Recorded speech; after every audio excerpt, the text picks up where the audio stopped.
love. G's up, G's up. Whole nother level of shit you can't even understand. What is good, my people? We are live back again with another episode of The Forecast. Now, I'm not gonna lie, white supremacy has done a lot to destroy us. They've destroyed our identity, they've destroyed our past, our language, our religion, and we can see the psychological effects it has on us. But we also have the opportunity to become who we want to become. We have a chance to build whatever society we want to build. But first, we have to get out of the situation that we are in and destroy the system of white supremacy. Why even waste time trying to argue or convince somebody who justifies you being murdered because you don't comply with white supremacy? Of course, defending ourselves has always been illegal, but it won't stop until we decide to defend ourselves and punish those who shed our blood. Now, this is the 100-year anniversary of the Red Summer, and really our whole history in America has been a red history, and we don't fully understand how violent they have been with us. Back in 1919 in Vicksburg, Mississippi, a 23-year-old brother, Lloyd Clay, was accused of raping a white woman, Mattie Hudson. Now, without any evidence, they arrested this brother and put him in jail. So then a lynch mob of about 1,000 broke into the jail. Then they pulled him out of a cell and started beating him. Then they tied him to a car and they drugged his brother down the street. Now, as they were dragging him and his body was hitting rocks on the pavement, this brother never made a sound. He never cried out asking for help. He never screamed in agony. So the mob dragged him all the way to this white woman, Mattie Hudson's house. Now, this white woman, Mattie Hudson, couldn't even identify him. She said she didn't know if it was him or not. But somebody in the crowd screamed out, "Just say it was him." And then the crowd started chanting, "Say yes, he's the nigger." And they chanted it until this white woman said, "Yes, I think it is him." Then the lynch mob immediately started hitting his brother Lloyd Clay with their shotguns. Then the mob stripped him out of his clothes, then drug his body with their car downtown. Now, this lynch mob had little white kids smearing kerosene on this man's naked body. One person had their foot on his head while a white woman smeared kerosene in his hair. And then as they lynched his brother Lloyd Clay, the mob started shooting him and stabbing him, including the little white kids. Even the little white girls were shooting at his body. And they were shooting so much, one of the terrorists got shot in the head and killed. Most likely shot by a little white girl as he was watching the lynching. And then they lit his brother Lloyd Clay's body on fire. But out of everything they did to him, he never made a sound and never gave them the satisfaction. And as they kept stabbing and shooting this man while he was on fire, the sheriff was standing right there smoking a cigar. And then when Lloyd Clay's mom tried to go identify his body, the authorities wouldn't let her and told her it's best if she doesn't get involved. And they told her she better stay out of it. And then when his mom asked to have his body, they denied her request. And they told her it was nothing left of his body to give back to her. The mob chopped up his burnt up body and took it as souvenirs. And people fought over who would get what, including over fighting who would get his testicles. White kids were yelling, "Mommy, give me a piece of the nigga's finger." And of course, not one person was ever charged for the lynching of Lloyd Clay. And 100 years later, even though we have video now, they still barely punish anybody who sheds our blood. In the same state, in Jackson, Mississippi, a young brother, Mario Clark, who has been diagnosed with mental health issues, was beaten and choked to death by Jackson police. Now let's see how this brother Mario Clark, who has mental health issues, ended up getting choked to death in his own home by the police. Mario Clark's family says doctors here told them he's brain dead and there's nothing more they can do for him. He kicked him in the head. So when... Sheila Ragland struggling to talk about how she said she witnessed Jackson police officers assault her son, Mario Clark. They started beating my boy. And they put handcuffs on his feet and hands. So therefore he was no threat to you no more. But they kept on beating him. They kept on beating my baby. Ragland said the assault happened inside her South Jackson home last Thursday night, Valentine's Day. The family said they'd called 911 to get help for Clark. My baby is a paranoid schizophrenic. So I was calling them to get him some help, to take him to the hospital so they could get him some help. According to Ragland, the officers did nothing to help her 31-year-old son. I put him on a pillow on my floor so when nobody do no more harm to him. But then this police officer, he kicked him in the head while I was trying to calm him down. This is a prime example why the citizens don't want nothing to do with the police. They overstep their boundaries. You know what I mean? If we wouldn't have called the police out there that day, my brother'd still be here. The family said Mayor Chokwe Lumumba spoke with them about the incident Tuesday. He told me that he was sorry about my son, but he promised me that he was going to do everything that he could to get to the bottom of this. He promised me that. Chief Davis does confirm that a number of officers are on leave pending the outcome of an investigation. Now, back on Valentine's Day, this brother Mario Clark's mom called 911 for help because he was having a mental episode. And she called to have somebody come take him to the hospital. His mom went out the way to specifically say, don't send no cops that's going to hurt him. But at the end of the day, they all have the potential to hurt you. And they're backed by the state. So until we create our own institutions, that's the chances you take when you call 911. Now, when the police got there, his mom said, I just need help with him. He's having a schizophrenic episode, and he just needs to go to the hospital. She made it clear to the police. But instead of going in trying to de-escalate the situation and calm everything down, the police came in hostile and started beating on his brother. And then the police hogtied him, tying his hands and legs up in chains. And while he was hogtied, 4 or 5 cops jumped on top of him and started beating him even more. And all of this is going on in front of his mom and his family. They continue to beat him even though he was hogtied, even kicking him in the head. And then his mom said she tried to put a pillow under his head to calm the situation. And while she was trying to calm him down, another cop kicked him in the head again. And then the police left his brother laying there hogtied and didn't even take him to the paramedics for help. The police were taking their time while he was laying there hogtied unconscious. And his mom and family said he died right there in the house. When they did take him to the hospital, of course it was too late, and they said he was already brain dead. With the latest in the death of Mario Clark and the investigation into the Jackson Police Department, the Hinds County coroner confirms Clark's death has been ruled a homicide. An autopsy revealed Clark's internal injuries are consistent with strangulation and suffocation. As WJTV 12's Margaret Ann Carter reports, Clark's family is blaming the capital city's police force for the death of their loved one. Margaret Ann. The medical examiner's report confirmed Mario Clark's family's worst nightmare. His mother said she called JPD to take her son to the hospital during one of his paranoid schizophrenic episodes, but instead they ended up at the funeral home. And I know he was a well-built boy, and he had no problems other than being a paranoid schizophrenic. As medical, he should be standing right here with me and not laying up in there. In a plea for help, Sheila Ragland says she called Jackson police on Valentine's Day to take her son to St. Dominic's psych ward. Instead, she said her family watched in horror and accused JPD officers of using excessive force on Mario Clark even as he was restrained. They was called out there to help him to get transported to a hospital. That was it. They should have never used any kind of deadly force because he wasn't a deadly threat. Family members say Clark was brain dead after the incident and died 6 days later. He has a daughter, he has a family, he has a mother, and for that to happen in front of his mother, that's something that I will never forget seeing, and I'm quite sure that's something that she will never forget seeing. Mayor Chokwe Lumumba says the city is working to create a citizen review board and additional community sensitivity training to address the idea of excessive force. And this administration is going to do what's right. We stand for truth, no matter who's telling it. We stand for justice, no matter who it's for or against. Clark's family released the following statement to WJTV 12 after learning his death was ruled a homicide. We were trying to take it easy, but this confirmation is beyond sad. It's a disgrace to the entire city of Jackson, not just for Mario, but for everyone who's been a victim of police brutality. What is going to be done now? We are glad the results came back to shed light on what happened. We want justice for Mario, and we won't stop until we get it. A City of Jackson spokesperson confirms the officers involved have been placed on administrative leave pending the outcome of an internal investigation. After a woman says her son was brutally beaten on Valentine's Day. 31-year-old Mario Clark died 6 days later from his injuries. Tonight, 3 News Side's Amber Gerard sits down with Clark's mother, who is seeking answers.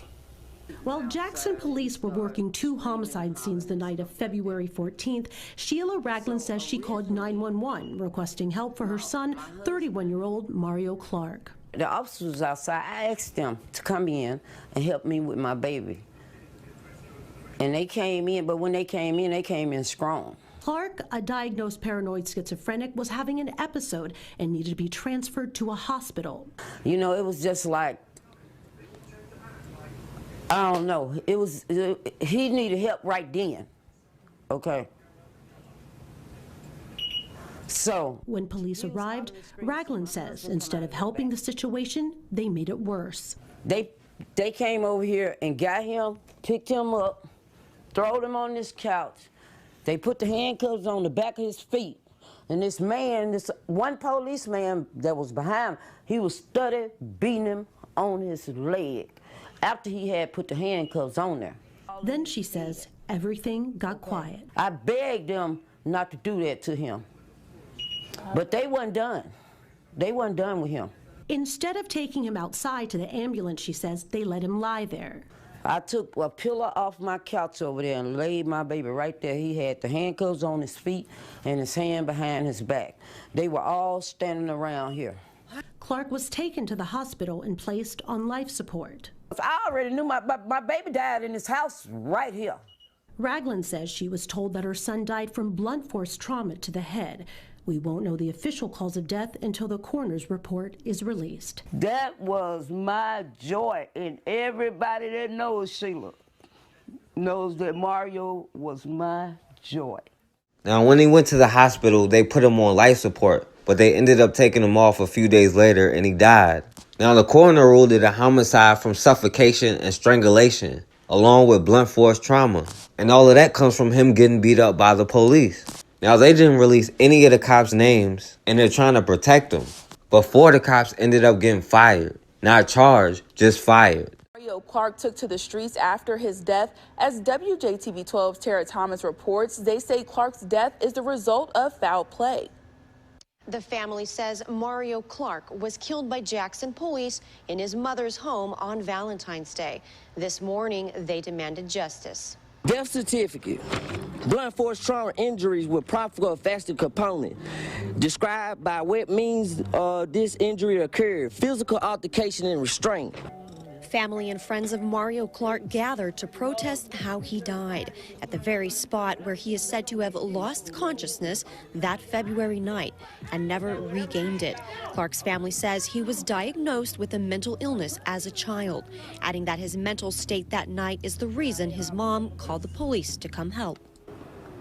He's a paranoid schizophrenic, so she was calling for them to come and take him to the hospital to get help, but they didn't give him any type of help.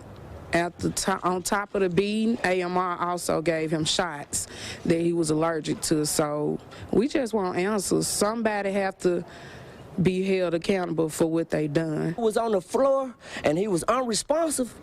Somebody supposed to got down there and did CPR immediately, not wait till the ambulance pull up. When the ambulance pull up, they was not supposed to come up in there, grab him and take him out and do it. They were supposed to do it immediately, CPR right then. When he lost consciousness in the street, do you attribute He lost consciousness in the house, not in the street, in the house, in handcuffs. Is that where he was assaulted? That's where he was assaulted, that's where he was unresponsive at, and that's where they toted him out the house. Family members said they had foaming out the mouth. That's from an allergic reaction of the shots that they gave him. We have the medical report. He died of a severe anoxia brain image. This was a tragic incident, and for it to be here at my mom's house in front of my mom, that's something that she have to live with for the rest of her life. Given Mario's mental illness, his brother says police should have handled the situation differently. The family has many unanswered questions. A grant approved by the city council last year for body cams. If these body cams were being worn in these incidents, we wouldn't be sitting up here having to prove ourselves to y'all. I'm asking the citizens of the city of Jackson, when y'all are confronted by these officers, any officers, y'all need to have video for yourself. If they can't supply it, we need to supply it for ourselves, because you know that it's our word against theirs. My brother organs was missing out of his body. We have that on video. Y'all need to explain this. He's not an organ donor. On life support at the hospital, Clark was officially pronounced dead days later. Back to you. The official investigation into Clark's death is still ongoing. We reached out to Jackson police about the allegations from the family. We are waiting to hear back. Now, of course, the police are doing everything they can to try to justify this murder. They say he violated police orders multiple times, and the police didn't even file the proper paperwork. And of course they didn't have a body camera, or at least they say they didn't have a body camera. And then when they finally did give him medical attention, they gave him a shot he was allergic to. And his family said when they brought him out the house, he was foaming at the mouth. And they say even though he wasn't an organ donor, some of his organs are missing. But of course the police don't have much to say about anything. Now this same police department, Jackson Police, beat another 62-year-old brother George Robinson to death. Another brother, David Logan, in the same state, Mississippi, was brutally beaten by Yalobusha County police. Now this brother David Logan was pulled over at a checkpoint. Now his lawyer said this brother David Logan got out the car and started walking away from the cops. Now he wasn't running, he was walking. And his lawyer said he assumed the cop thought he was trying to run away, so they attacked him. But the Sheriff Lance Humphreys said this brother got out of his car on his own and ran at the cops twice. He said this brother tried to lower his shoulder and run through the cops. Now the Sheriff Lance Humphreys claims they never beat up this brother. They only used their stun gun. And even though his injuries are consistent with him getting beat up, he said they never beat him up. Now this brother David Logan, who was unarmed, said he was tased by the cops and then beat him after he was already in handcuffs. And he said they hit him multiple times in his eye with their flashlight. This brother said he was beaten so bad, it was at the point where he was beaten out of his clothes. And even though the police claimed they didn't beat him, this brother had to go to 2 hospitals for broken bones in his eye and other injuries. And now this brother say he has double vision in that eye. Of course, nobody was charged or punished. They didn't even get a paid vacation. I guess you gotta kill somebody before you get that. But they ended up charging this brother David Logan with resisting arrest and 2 counts of assaulting an officer. And the police said one of these secret grand juries will decide if he's going to be indicted. Now, at some point, enough has to be enough. And we have to have institutions to protect ourselves. Whether we need somebody to call for help for medical reasons, like somebody having a schizophrenic episode, or to protect ourselves from outsiders coming in violating us. At the end of the day, we are all we got, and until we get on code, we're going to get the same results. Last night, I tell you, to watch that thing on television as I did, yeah, to see those monkeys from those African countries, damn them, they're still uncomfortable wearing shoes. Well, and then the tail wags the dog there, doesn't it? Yeah. The tail wags the dog. Yeah. Please give some thought to this. I think it would be very dramatic, and I think if the United States just continues business as usual in the UN with this, I think I just think our people are going to be terribly disappointed, and I think here's a chance for Uncle Sam to just slap their wrist. Some surprising audio recordings have surfaced of a phone conversation nearly a half-century ago between President Richard Nixon and future President Ronald Reagan. The recordings were released by the National Archives, and they capture the 2 men using racist language. Here's White House correspondent Paula Reed. President Richard Nixon recorded himself talking to then California Governor Ronald Reagan in October 1971. After talking with Reagan, Nixon called Secretary of State William Rogers and adopted Reagan's racist language. He saw these, as he said, these cannibals on television last night, and he said they weren't even wearing shoes, and he says here the United States is going to submit its fate to that. Later that month, Nixon laughed at these comments from his best friend, Bibi Rebozo. You know, that reaction on television proves how they ought to be still hanging from the trees by the tail. Even in 1971, that language would have shocked the general public. President Trump has, of course, come under fire for his racist tweets, but he said yesterday he is the least racist person there is in the world. Selling water, big fucking deal. Oh my God! I can't breathe! Help! Resisting. Help! I can't breathe! Resisting. This is crazy. Sorry. Dude, submissive. Back up. Oh my God! That's all. That's what he's doing. Just stay calm. Yeah. Resisting. Resisting. Oh my God! Go over. Yeah, you are choking him. It looks like you're choking him. Saying he's resisting won't make him be resisting. We're watching you. And we're all on camera and it's going in. You need to relax your hold on his neck. Leave the kid alone. Coming through, guys. It wasn't resisting either. Did someone film the video of this? We all do it. Oh my God, help somebody, please. We got it on tape, don't worry. Your arm out. Take your arm out. Quit resisting. See, he's resisting, won't make him do it. Oh my God. Bullshit. Back up. Oh, next he'll be after us. We're not in your room at all, man. This kid did no resisting whatsoever from the beginning. You guys should be ashamed of yourself. Back up. They need to train these guys. It's on me. They love being big guys.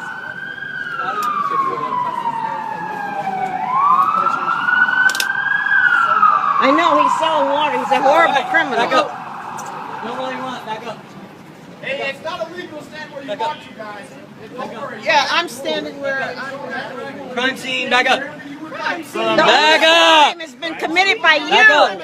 You're the only one who's committed a crime. Back up.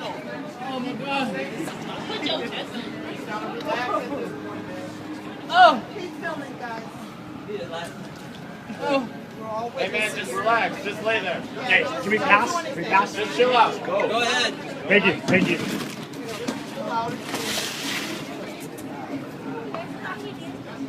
702-666-7205. Anybody who's sending the video to my phone, please.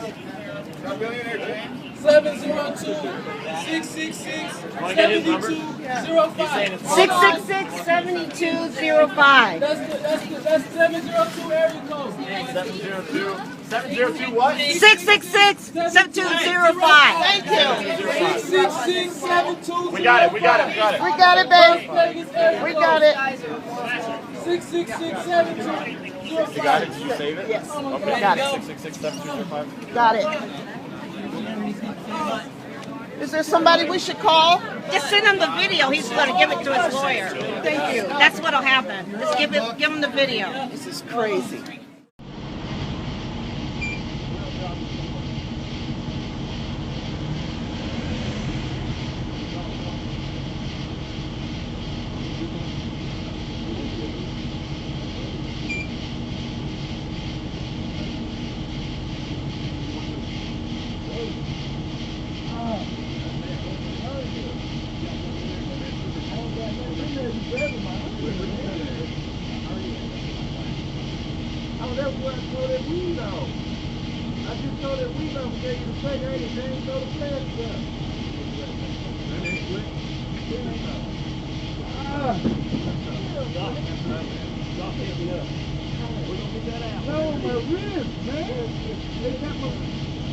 What's that? Are you guys okay?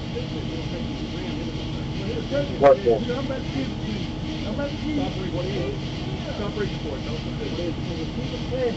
One guy. Tennessee 3-6901, Robert. We're resuming normal. 7-3 normal. Y'all are killing. I gotta hurt him, man. I'm standing up back to stand. I ain't got that lonely, man. Good, resume normal. See if everything was okay. I'm clear. All units can resume normal main. All units can resume normal on main. I'm not reaching them up too hard. Keep your hands back.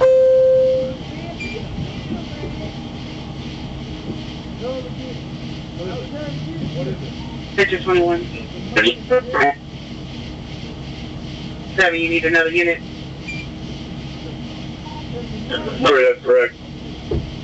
5 on or out? 5 clear. 68. That's everything we're out. That's going to take some emergency or not, and 5 you can cancel. No, yes, sir. Give me non-emergency, 5 you can cancel.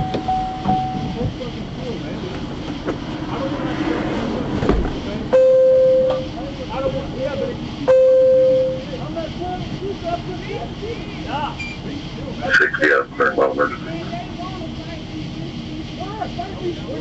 We're trying to fucking...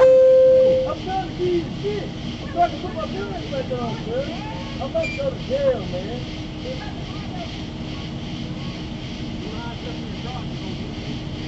What's 2 is it 1?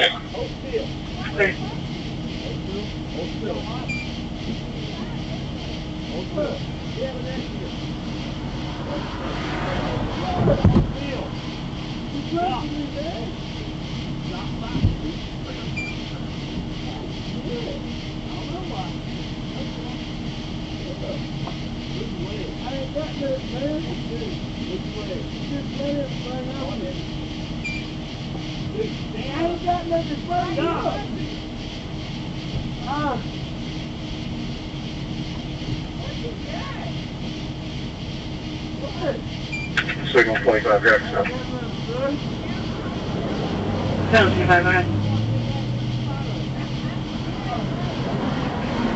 James Boulevard, Sigmat Boulevard. It'll be Tennessee 909, Queen X-ray Mora. Gray. To the right. What's wrong with us asking you? Making it worse. How? Who is y'all? I'm trying to understand why you got me like this. I pulled you over at 101. I had him at 90. I was trying to pull both of y'all over. All right. When you walked to the car, I asked, what was the reason you pulled me over? You said, when I get your license registration, I tell you when you pull me over. That's correct. And then you said, get out the car. I got out the car. I'm calm. Then you give me your hands right now. My hands been on my head, been right here in the air. Every time I try to put you in handcuffs, but you pull them off. For what? I was reaching for my license. And you told me to step out the car. Hey, brother. I stepped out the car. That's all. That's all. Put your hands behind your back right now. For what? Why now? Because you're being detained. For what? That's what I'm trying. Detained for what? That's what I'm trying to get the understanding of. You had an attitude when I looked in your eyes and the window rolled down. You said, follow me, and you turn your lights on, and you turn your lights on to pull him over. Put your and I followed you slowly. Put your hands behind your back. For what? I'm not getting arrested. You are getting arrested. For what? Get your hands behind your back. Why am I getting arrested? Get your hands behind your back. Why am I getting arrested? Why am I being arrested? You're being arrested for speeding, and now you're getting resisting arrest. How? When you didn't tell me that? That ain't what you told me. Give me. Ram, please. Ram, please. Please don't do that. Don't do that. Get on the ground. Don't do that. Get on the ground. Don't do it. Just wait till somebody come, Ram. I'm waiting on his back. Just wait till somebody come. Just wait till somebody come. Ram. Get on the ground. Okay. Ram, please just don't move because he's trying to mess with you anyways. I ain't about to fight with you, sir. You need to get me your license. Okay, so now you want the license. Now you want the license. Now you want the license. You want him to get on the ground. What do you want him to do? What do you want him to do? You want the license now? Get on the ground. I can't make it. What? Get on the ground. I'm not doing anything. Get on the ground. For what? For what? Get on the ground. Why? Ram, stop moving. Stop moving, Ram. Get on the ground. Okay, now he got his bag up. Just stay right there. Just stay right there. Put your hands out of your pockets. He want the license. He want everything. Help me get handcuffs. Put your fucking hands behind your back. Oh my goodness. Oh my goodness. Y'all gotta do all that. Do y'all gotta do all that? Do y'all gotta do all that? Y'all ain't gotta do all that. You ain't gotta do all that, sir. You ain't gotta do all that. All that shit what God's for. Y'all supposed to be out here protecting us. Y'all sit up and chewing y'all goddamn ass. He got his gun out. Listen, he swung on me. I ain't do nothing. Now. I didn't do Come nothing. here now. For what? Come here now. You are under arrest. For what? Come here now. What did I do to get under Because you arrest? resist delayed obstructing my investigation to arrest Mr. Cluck. You told me you had a right warrant. here I now. said, let me see a warrant. Come here, and I told you I don't show warrants. Come here now. One of the back's going with me, and there's another one back there that's 1099. These guys are all trying to fight me. They're all trying to fight. You got enough cameras. We're all trying to fight. fight. Nobody trying to fight you, man. Y'all come get me out. We about to come Hey, out. y'all ready to go? No, y'all stay back. Stay back here. Where he going? Where he going? Jail? He going to Guilford County? Yeah. You going to get man, you ain't got to come. That ain't no. Hold on, bro. What you mean? Don't get your hands off this door. What y'all doing? lock us in? Hey, call the How y'all gonna lock us in? Open the fucking door. What's wrong with y'all, man? Let me out. Y'all gonna lock us in, man. Oh, man, how you fuck? Hey, bro, y'all dead wrong, bro. Y'all ripped the shirt and all that. Y'all some dumbass hoes. Y'all came right here. They just ripped the shirt and all that. I don't want them trying to get on him about nothing. Molly, come here. Green, come here. My name is Shimir. You mind if I stay here with you for a little bit? Because I want to make sure that y'all brothers taken care of, okay? I'm not putting you on camera at all. I'm not putting you on camera at all. I just want to make sure that y'all all right? Because I see them looking at y'all, and what I'm not about to do is have none of y'all get hurt right now, all right? So my name is Shimir. We're going to stay right here, and we're going to make sure that everybody's taken care of, okay? What I don't want is one of these colonizers trying to get on y'all about some shit, because then I'm going to have to go off, and I ain't got my nails done, all right? So we're going to calm down real quick. All right. Hold on. Whoa. He's all right. Hold on. He's all right. Hey.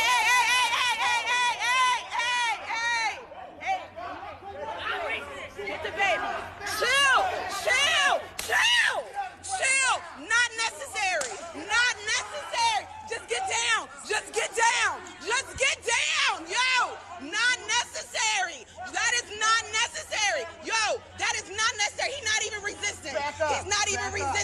He's not even resistant. He is okay. Stop. Yo, I'm right here. Y'all need to stop. He's not even stop. Just lay down. Stop, babe. Stop. Stop. Yo, let him the fuck go. He's all right. He's down. He can't fucking move. He's down. Leave him alone. He is down. God damn, new riding the metro out of this bullshit. How many tasers? Tofauti ya dini na tunasema mji wetu lazima ukombolewe. Ni tangazo tuliolani hili ya kwamba Yesu anaingia kiseriani na yote tunawalika.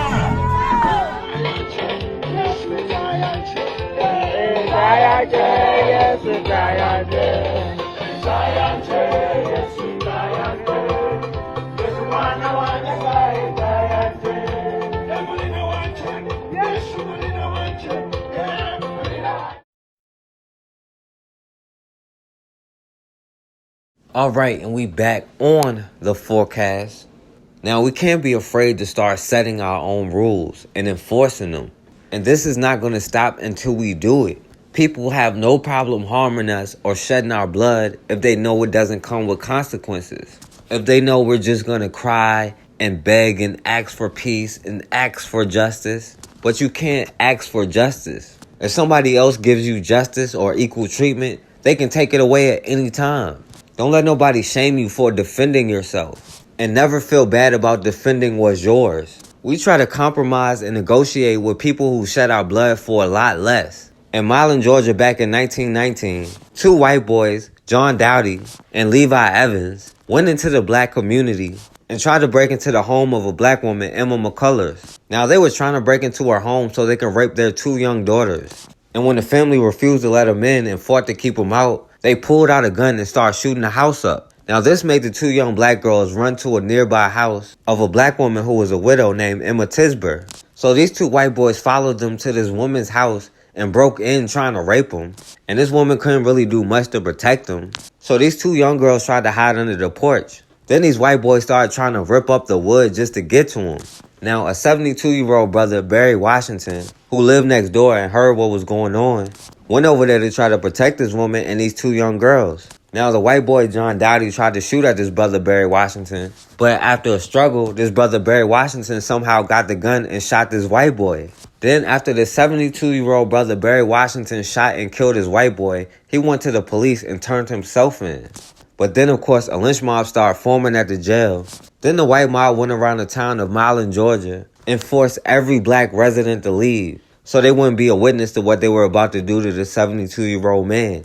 Then after they forced all the black residents out of town, they went back to the jail at 2 o'clock in the morning and pulled the 72-year-old man, Barry Washington, out of the jail and then lynched him from a pole. And then they shot his body up until he was in pieces. And whatever was left of his body, they kept hanging for over a day. And then after that, the mob went into the empty black neighborhood and started burning down homes and businesses. When the black residents did come back, they threatened them not to say anything, or the same thing would happen to them. But one brother, Judson Deakins, wrote a letter to the Tuskegee Institute, who made it known, and the governor did offer a reward. But of course the white residents stayed on code and nobody was ever punished. Now back then, 100 years ago, they tried to cover up their crimes and they got away with it. And today they still try to cover up their crimes. Even though today we can get it on video, we still get the same results. In LA, a brother Donta Taylor was shot by the Los Angeles County Police. Now let's see what led this brother to end up getting shot by the police. The LA County Sheriff's Department is facing a multi-million-dollar claim. It was filed by the family of a man who was killed in a deputy-involved shooting. Eyewitness News reporter Rob Hayes is live in downtown Los Angeles with the details. Rob? Michelle, this case hinges on a handgun. Deputies say the man they shot pointed a handgun at them, prompting that shooting. But after the shooting, no handgun was found, and now the family of the man who was shot wants $50 million in damages. Family members of Donta Taylor packed a small conference room at their attorney's office this afternoon. They brought photos, one showing Taylor volunteering as a youth basketball coach, the other showing the area where the 31-year-old was shot and killed. That August 25th shooting, the family says, not justified. The story that the deputy sheriffs came up with is fabricated. It is a lie. And we will prove that. At the time of the shooting, the LA County Sheriff's Department said when a deputy approached Taylor in Compton, Taylor pulled out a handgun and took off running. When deputies caught up to him, they say he pointed the gun at one of them, prompting that shooting. But investigators never found a handgun. No gun was found because there was no gun. They had control of the area immediately after the shooting. No one was let in. They can't say that somebody came and took the gun. There was no gun. The family has filed a $50 million claim against LA County, a precursor to a lawsuit. This afternoon, the Sheriff's Department issued a statement, quote, "The Sheriff's Department has yet to receive or had the opportunity to review this lawsuit and will reserve comment on pending litigation." But Eyewitness News ran a records check on Taylor, and it shows a lengthy rap sheet. Convictions for felon in possession of a firearm, domestic battery, and resisting arrest, among others. But the family's attorney says crimes in the past are no excuse for the August shooting. These police officers that did the shooting did not know him. They did not know his background, whether or not he was an angel or he had had trouble before. They didn't know that. Now, family members say they don't know why Taylor ran from the deputies, but they're asking LA County District Attorney Jackie Lacey to now look into this shooting. Now, according to the police, two cops, Samuel Aldama and Mizrain Orrego, who was supposed to be a part of a gang unit, randomly pulled up on his brother Donta Taylor while his brother was just walking to the store. Now, they just pulled up on his brother and randomly asked if he was on parole or probation, and the police said this brother said no. Then the police said out of nowhere, this brother just randomly pulls out a gun and pointed it at the police, which don't really make sense. Why would you just pull out a gun randomly at the police for no reason? But they said his brother pulled out his gun and then he took off running. So then the police say they split up, and the cop Mizrain Orrego said he had him blocked in. So he said this brother pulled out his gun and pointed it at him, and then he shot him 2 or 3 times. And he said he may have hit him, but he don't know. So then the police said this brother Donta Taylor started running at the other cop, Samuel Aldama. And he claimed he thought this brother shot his partner, so he opened fire 10 to 12 times. Then the other cop, Mizrain Orrego, came back and shot another 2 or 3 times. And this brother Donta Taylor ended up getting shot 6 times and died on the spot. Now, the police whole story is based on him having a gun. And they say he pulled it out and pointed it several times. But after they killed this brother, they searched his body and never found a gun on him or anywhere in the area. It was August 2016 when Donta Taylor was killed in a deputy-involved shooting in Compton. Taylor's family has already filed a $50 million claim against the Los Angeles County Sheriff's Department. But today, attorneys for the Taylor family say they learned the 2 deputies involved in Taylor's fatal shooting are part of a violent clique that works out of the Compton Sheriff's Station. The clique all have the same tattoo. The attorneys say 6 months prior to Taylor's shooting, another young man, a former college football player who was visiting a friend, was confronted by the same 2 deputies. Sheldon Lockett says, like Taylor, they accused him of having a gun, then called him racial slurs and beat him. The biggest thing that they used in my ear, while they're holding me down, or, You know, that was like a repetitive word they used. The lawyers say there's a history of violent cliques within the sheriff's department, and during a deposition, one of the deputies involved says he felt ill will towards African Americans. Do you have any ill feelings toward African Americans? I do, sir. They are a part of a more violent aspect of policing. They say that you earn your ink when you get these tattoos, and you earn them by doing violent acts. In a statement to Eyewitness News, Sheriff Jim McDonald says, "My expectations are very clear as to employee behavior and performance, which has been communicated in orders, directives, briefings, policy, and training.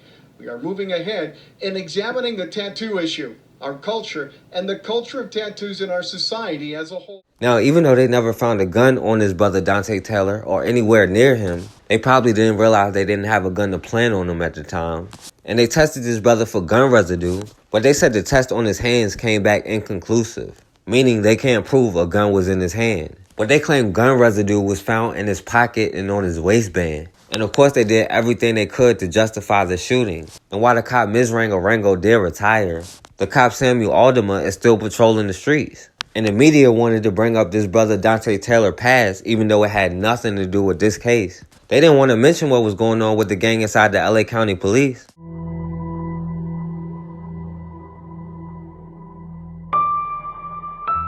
Do you have any ill feelings toward African Americans in general?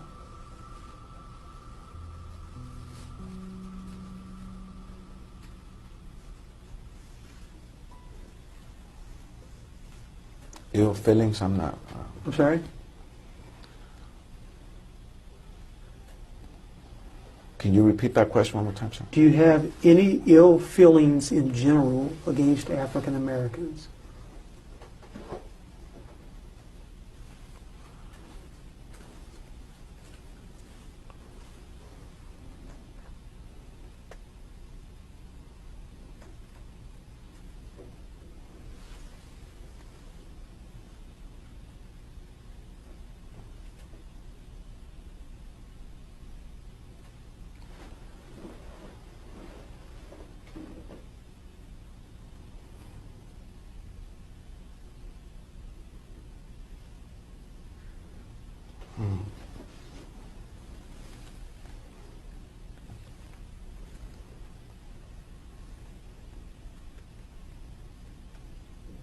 I have feelings for African Americans, sir. What are your feelings? They're just human beings, sir. Did you hear my question, sir? Do you have any ill feelings toward African Americans?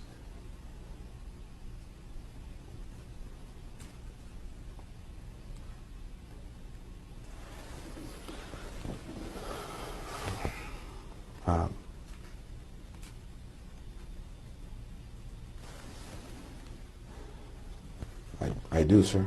Okay.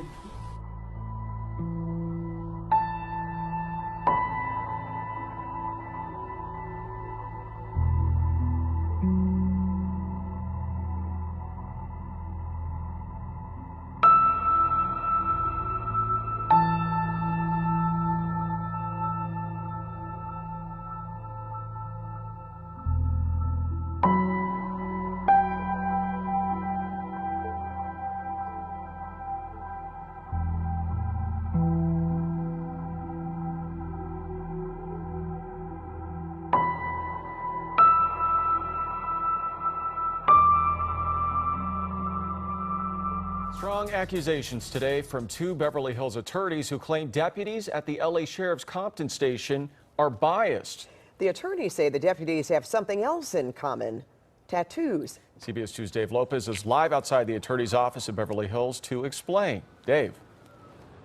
Well, Peter, the allegations occurred at the Compton station, but we're in Beverly Hills because you just mentioned it. The attorneys representing the people involved in this case, it's a civil lawsuit, are based in Beverly Hills. Very strong allegations, as you said, very dangerous allegations in the words of the attorney, who told me in all the years he's been practicing here, decades, he's never seen anything quite like this. This is predatory action. He was talking about 2 LA County Sheriff deputies based in Compton. Giving kudos for violent acts. And longtime LA attorneys John Sweeney and Stephen Glickman are so convinced that Deputy Sheriff Sam Aldama is such a danger, they're putting up these billboards in Los Angeles in the next few days. We need to shine a light on what's been going on in Compton. Mostly Sheldon Lockett said Aldama and his partner, Mizrain Orrego, used the N-word as they constantly beat him in January of 2016. Those same 2 deputies were involved in the shooting death of Donta Taylor in August of 2016. Taylor was unarmed. Do you have any ill feelings in general against African Americans? Aldama, in a deposition about the Taylor shooting, he paused for 45 seconds before answering that question. I have feelings. He was also asked in that deposition about this tattoo that he has on his leg. He said he does have it, along with about 15 other deputies in the Compton station. It's a skeleton which symbolizes death, flames symbolizing that he's coming out of hell. Tattoos on deputies goes back more than 40 years. Deputies who have the tattoos do not refer to themselves as gang members, but rather members of a clique with such names as Vikings, Breakout Boys, the 3000 Club. In 1971, in a lawsuit, a federal judge called the members of the Vikings, quote, a white supremacist group, nothing more than a neo-Nazi gang. Late today, this statement from Sheriff Jim McDonald, quote, I want to be clear, this incident has been under investigation since it occurred. As with any investigation, any new evidence or info that may be uncovered will be included and reviewed. If our investigation finds any evidence of misconduct, appropriate action will be taken. Again, the words from the Sheriff Jim McDonald, who did not want to do an on-camera interview. A footnote here, Orrego, the one deputy, is no longer with the Sheriff's Department. He left a year ago. The other deputy involved in this, Aldama, the one that was given the deposition, he no longer is out in the field, but rather is assigned to desk duty. They wouldn't tell us for how long. Now, it turns out these 2 cops was in a white supremacist gang. Well, a gang besides the police. And all of these cops, they only found out about 20 had matching tattoos. I guess they all went to the tattoo shop together and got tattoos on their lower backs. Now, these 2 cops, Samuel Aldama and Mizrain Orrego, did this exact same thing to another brother, Sheldon Lockett. They tried to claim this brother had a gun and they brutally beat him.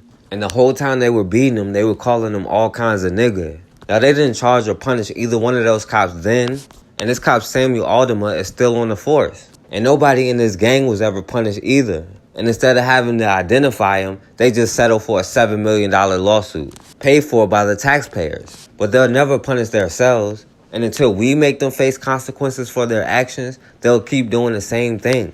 We can't be afraid to start setting our own rules and enforcing it, and making sure that spilling our blood comes with consequences. Until we start protecting ourselves and responding with more urgency than they do, we will continue to be in the same position. But we can't afford to be here another 100 years from now.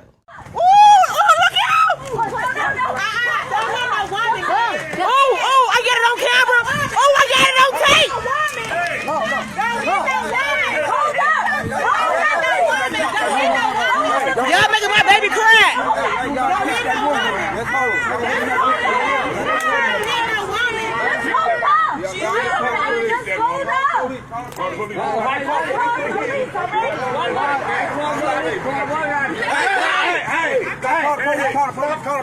She don't want to pay y'all, so they funded the nail shop. Glasses. Where your glasses? Call the police.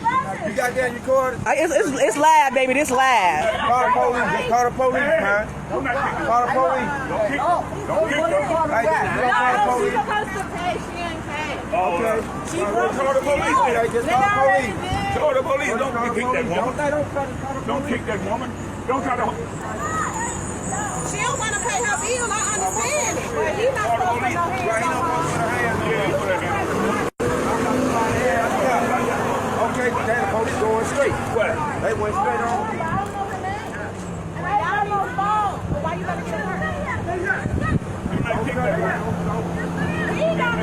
Right, he should be putting his hand on her. She ain't want to pay her bill. She okay? She ain't want to pay, baby. It's okay. It's okay. It's okay. We just make sure to move on. Come here, pay money.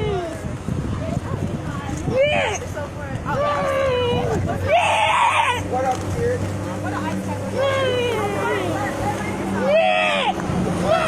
It's okay, be quiet. Yeah, she tried. They say she ain't paid. My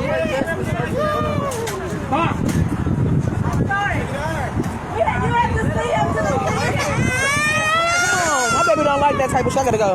Well, come on.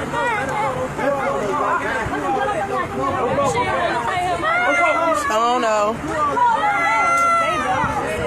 Be quiet. Shut up. She's trying to run away from the scene. No, alright, but still don't do that. They kicked her and everything. Alright, then fight her back. Don't fucking do that. Okay. We just wait for the police to come. Alright, do that. Don't fucking touch her. If she don't run away, we don't touch her. Promise. Well, learn how to fucking chase. Don't fucking touch her, man. Don't be doing that shit. Don't do that.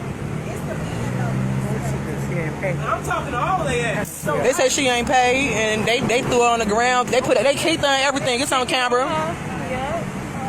They kicked her while she was on the floor. On top of her, they kicked her. And she wasn't trying to run. She just said, "Stop grabbing me." She just said, "Stop grabbing me." Stop grabbing me.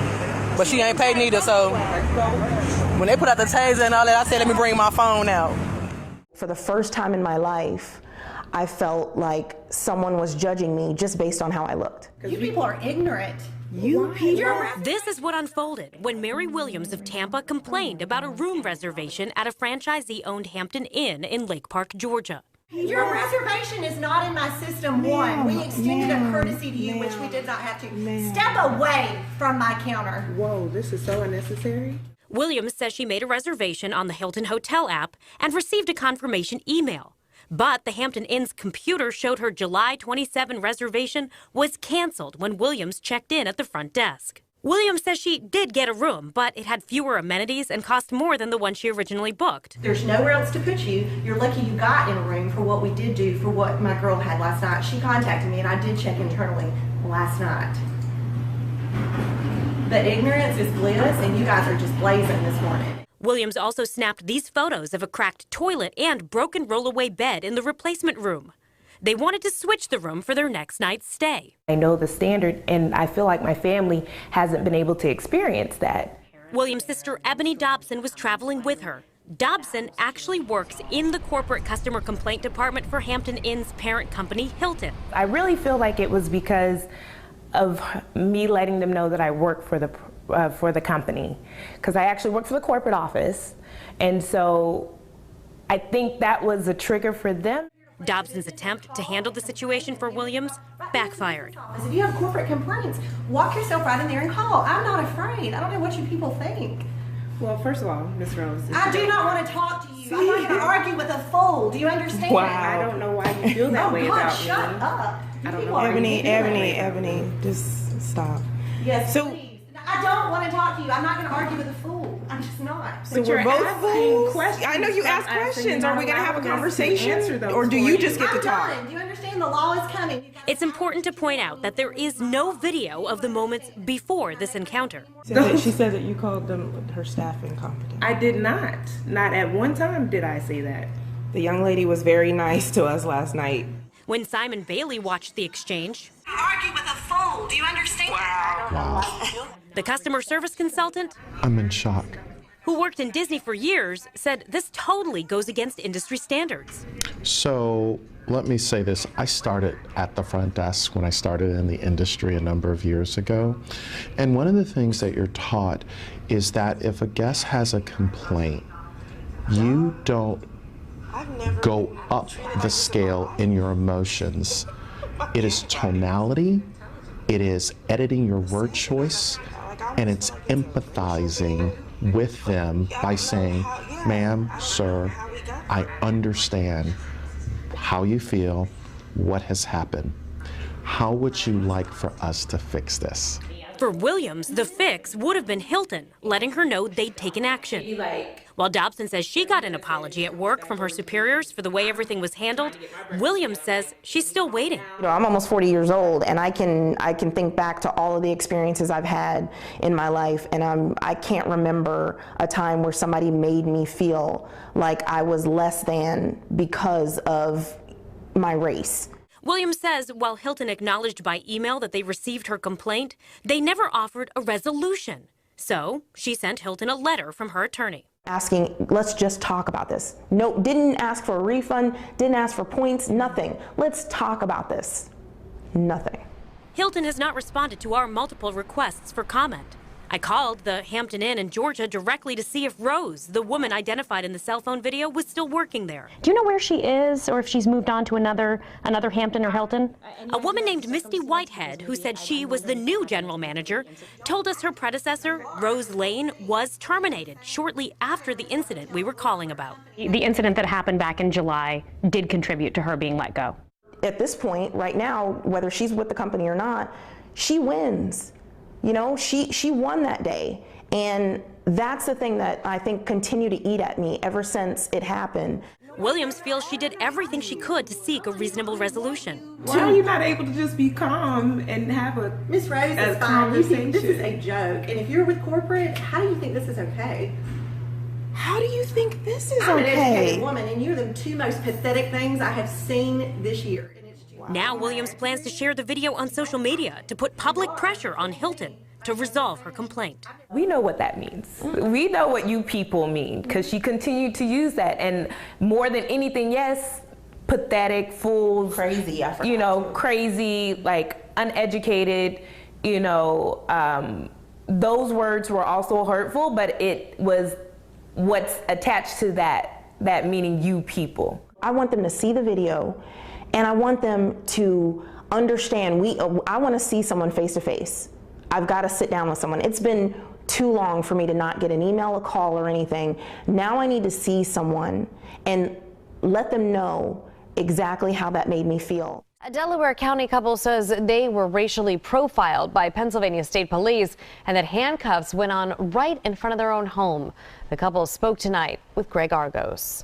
Back from a stint overseas for his job. The last 3 years we were in Johannesburg, South Africa. Rodney Gillespie, his wife Angela, and their 17-year-old daughter catching up with friends on July 7th. It was outstanding, seeing family, seeing friends. Had food and just laughing and having a really good time. But that good time became anything but as Rodney turned onto Atwater Road, pitch black at 12:30 early that morning, where his upscale Chadds Ford home is located. It was out of nowhere.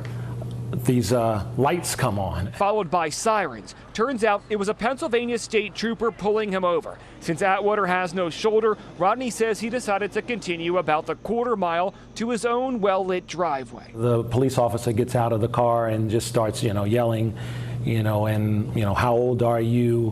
Why didn't you stop? The 52-year-old is then cuffed. Angela watching with her daughter, terrified. The job was to stay alive, and I didn't move. After finally identifying the couple, the 23-year-old Pennsylvania state trooper issues Rodney 2 tickets. A citation related to basically crossing a line, and then the citation for not yielding to emergency vehicle, which they dropped. The first, the family is appealing. But the bigger issue is why Rodney was even pulled over in the first place. The word I use is some, implicit bias.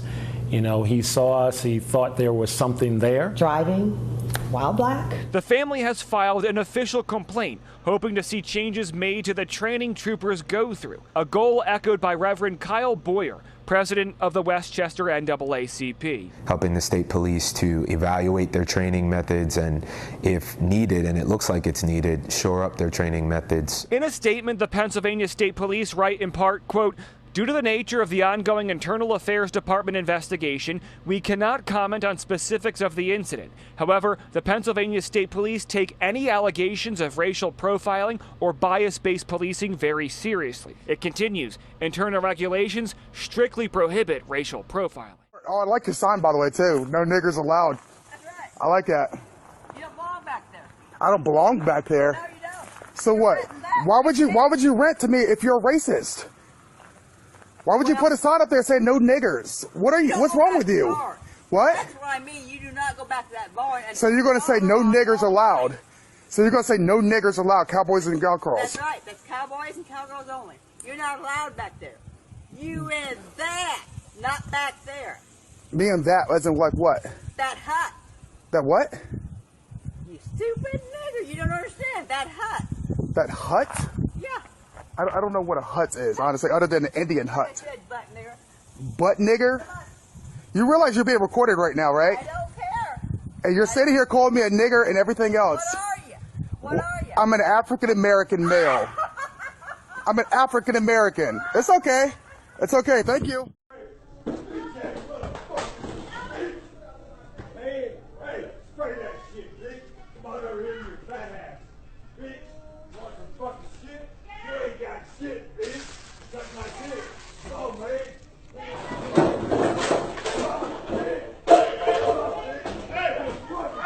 Hey, in the back. The fuck? I promise you, put your hand on me. You ain't got shit on me, motherfucker.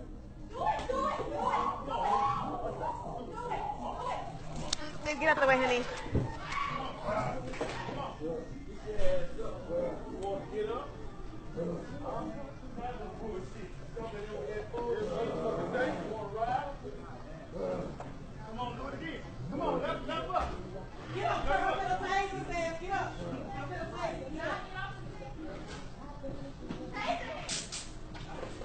Be careful. Hey.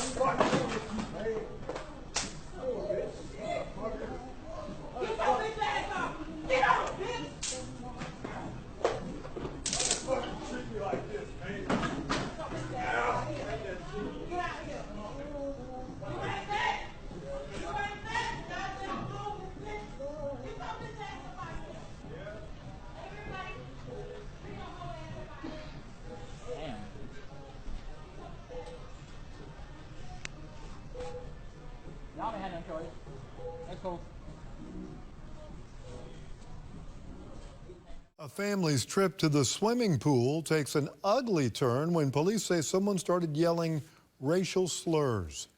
The suspect left the pool in handcuffs and with a black eye. Our Steve Shaw is live at police headquarters with details about the outcome. Steve? Kelly, we're going to protect the identity of the victim. He's a father and was a target of just terrible rage. But the ending, I think a lot of folks will agree, was karma. On Saturday, July 20th, at the posh Anatole at MacArthur Pool, the victim, an Army veteran we'll call Craig, was sitting and watching his son swim. According to police, Craig quickly became the target of vicious verbal attacks hurled by 28-year-old Joshua Valentine. We can't repeat the things Valentine said, but the apartment complex resident who invited Valentine there and now who never wants to see Valentine again tells me he was yelling white power. Valentine's now former friend told police Craig tried hard to brush it off. Then Valentine pushed through and swung a closed fist at Craig, who defended himself by blocking, then closed fist punching Valentine, knocking Valentine out. Valentine, though, hadn't been humiliated enough. When he woke up, he took off, but returned a few minutes later, swinging a T-ball bat. Witnesses reported Valentine swung at Craig, who partially deflected it with a chair. Before Valentine could attempt a second attempt with the bat, Craig moved in, then punched Valentine several times in the face, knocking Valentine out yet again. When he woke up again, police arrested Valentine for malicious harassment based on race. He spent 6 days in the county jail.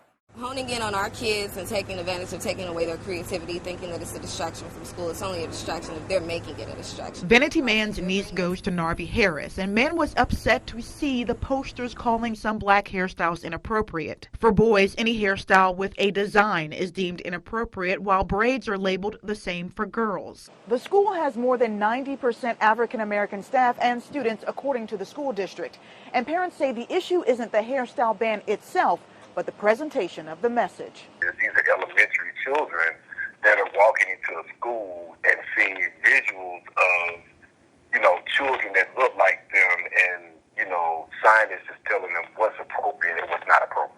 Jason Allen is an Atlanta special ed teacher and advocate. He says this message only signals out children who look different. Teaches children to be stereotypical and biased to other people who don't look like them. Hair discrimination happens nationwide. In Florida, a 6-year-old was sent home for his dreads, and a New Jersey high schooler was forced to cut his locks off to finish a wrestling match. The DeKalb County School District told us, quote, the images depicted in this post in no way reflects a policy regarding appearance. The district called the posters a miscommunication and says school leadership is handling it. But guardians like Nan say there was no problem until this poster created one.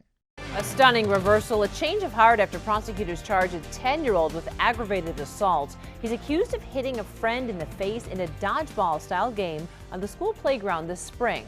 This case was first reported on Friday here on Action News, and it grew much larger, getting national attention. Jim Kirshner has the story in Detroit. The mother of the 10-year-old who was charged said she just found out about those charges last week and that she had to be here in Detroit in juvenile court tomorrow. She says this is devastating. To charge a child with aggravated assault who was playing a game is not okay. The mother says both boys have been friends a year and a half. The incident happened in April on the playground of their elementary school in Canton during a dodgeball-style game. The other boy was hit in the head. He had an underlying health condition and ended up with a concussion. Now this mother says she and her son Bryce are being targeted because they are in a predominantly white area and will go to another school this fall. And he doesn't even realize how much something like this is going to change his life forever. Wayne County Prosecutor Kim Worthy issued a statement this morning dismissing the charges and denying it was done under pressure. I will never try our cases in the court of public opinion or outcry. Petition drives, protests, and other public so-called pressure certainly have their place in a democracy, but they should never impact what is done in a case and should not affect outcomes. Justice always should. The attorney for Bryce and his mother says this is not over. I wanted Kim Worthy and the prosecutor's office to see the person that they had charged with aggravated assault. This is essentially a straight-A student who had never done anything wrong. Last week, 7 Action News interviewed the mother of the injured boy. She didn't want to show her face. She declined to discuss the case today. 7 Action News confirmed she told police she did want the case prosecuted. But last week, she told us a different story. I tried not to let it get to this point. The attorney says this is not over. He wants a call to action, people to call Wayne County Prosecutor Kim Worthy to make sure that there are no other kids who have been charged like this, and their cases have not been in the news. For what? For what? For what? For being up. Look, you got nothing in them, dude. He was fired for repeatedly using a racial slur while arresting a black man last year. Now this San Antonio police officer wants his job back. The KSAT defenders first showed you the incident in March using video from that officer's own body camera. Today, former SAPD officer Tim Garcia began what could be a 2-day negotiation to return to work. It's tonight's Defenders Update. Do I look like your nigga? Say it right. Put an R at the end. Watching the video of Dwayne Robinson's trespassing arrest last year at River Center Mall. If you're gonna say it, don't call me nigga. I ain't Attorneys for veteran officer Tim Garcia admitted something. Officer Garcia explained to Chief McManus that I'm not here to say I didn't do anything wrong. I did do wrong and I should be punished. Yet they still say he shouldn't have been fired. But during today's arbitration hearing, the city said no way. Having someone on the force, when asked why are you arresting me by a black person, saying I'm arresting you because you're an N-word, is just a liability. Attorneys for Tim Garcia say he was fired simply because Police Chief William McManus couldn't defend any lesser punishment to the public. And those are not reasons why you uphold terminations, because you can't defend it to the media. The city says the chief's decision was the only right choice to make. Frankly, the chief has no choice. He has to terminate this individual for the benefit of the department and the citizens of San Antonio, because he's the chief of police for all demographics, all races in San Antonio. Garcia's attorneys asked the arbitrator to return him to duty with back pay and benefits after serving a less severe punishment. My lord, Not yet. I I spoke with him. What? Knowing fully well that If I spoke to my husband before I could light this torch with my singing, I would lose all my beauty and my youth. Yes, and yet you spoke. He loves me, and I love him. I cannot bear to see him in so much pain. I would rather lose my beauty and have him leave me, rather than stay with him and hurt him so much. Very well, as you wish. That morning, when the prince went to see Dina, she sat with her face away from him. He called out to her, "Dina!" Dina turns, and we that she is not as beautiful. Her glow is gone, and her face is scarred. I am so sorry. I was under a curse that if I spoke to my husband before I could light the torch with my song, I would lose my beauty. But I could not bear your pain any longer, and now I am ugly. At last, you have spoken to me. You love me so much that you gave up your beauty for me, Dina. You think I care how you look? I love you, and to me, you shall remain the most beautiful person in the world. This is the light of true love, which knows to sacrifice for your loved one. Down below, Dina becomes beautiful again.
All right, and we back on the forecast. And I want to say RP to the brother Mario Clark, to the brother George Robinson, to the brother Donta Taylor, and all our people who have never got justice. Don't let anybody ever shame you from defending yourself, because they have shed our blood for a lot less. We don't understand how violent they have been in history, but we also don't understand how much we actually fought back, especially our grandparents and our great-grandparents' generation. They wasn't having it. They was fighting back, and their motto was, if you got to go out, at least take one of them with you. The only difference between us and 100 years from now, they understood they were all they had. And they supported each other because they didn't have any other choice. But the thing that we have to learn is how to protect what we build. Because believe me, they are going to come. And right now, we can easily build our economy. We can nominate and elect the most successful black business people and put them in charge of a committee strictly to help fund and grow black businesses. That way we can help black businesses that exist and help other people start businesses. And they'll be able to grow and come to our local areas, and we'll be able to support them. And in return, they can hire us and give us jobs. We don't have to reinvent the wheel. We just have to get on code and do what we have to do. We have to realize we don't have any other choice. We have to get over the illusion of inclusion. At the end of the day, we are all we got. Now, don't forget to like, share, and subscribe. And as always, man, we have got to start standing for something, or we're going to keep falling for anything.